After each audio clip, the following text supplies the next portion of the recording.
Dopo la presentazione del mese scorso al Vinitaly di Verona, questa mattina è stato presentato nel territorio iesolano il progetto Taste Jesolo, l'iniziativa che ha l'obiettivo di rilanciare l'enogastronomia del territorio, mettendo in luce le eccellenze locali legate alla cucina. 11 chef, 11 idee di cucina, un solo unico progetto e siamo qui oggi appunto per avere la possibilità di averli tutti assieme e capire il valore della nostra ristorazione. Jesolo si è sempre caratterizzata per una forte qualità ristorativa, questo progetto vuole fare sostanzialmente sintesi di tutto quello che il territorio può offrire in maniera da potersi posizionare sul mercato di riferimento. Globetrotter Gourmet ha proposto questo progetto di valorizzazione della città di Jesolo dal punto di vista enogastronomico.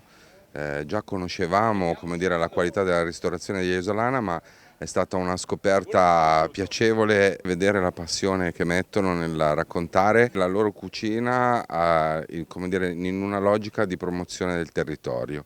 Il progetto ha visto il via oggi al ristorante Michelangelo con la presentazione alle realtà associative, imprenditoriali e istituzionali operanti nel territorio, con una degustazione di 11 piatti preparati da 11 chef di Jesolo.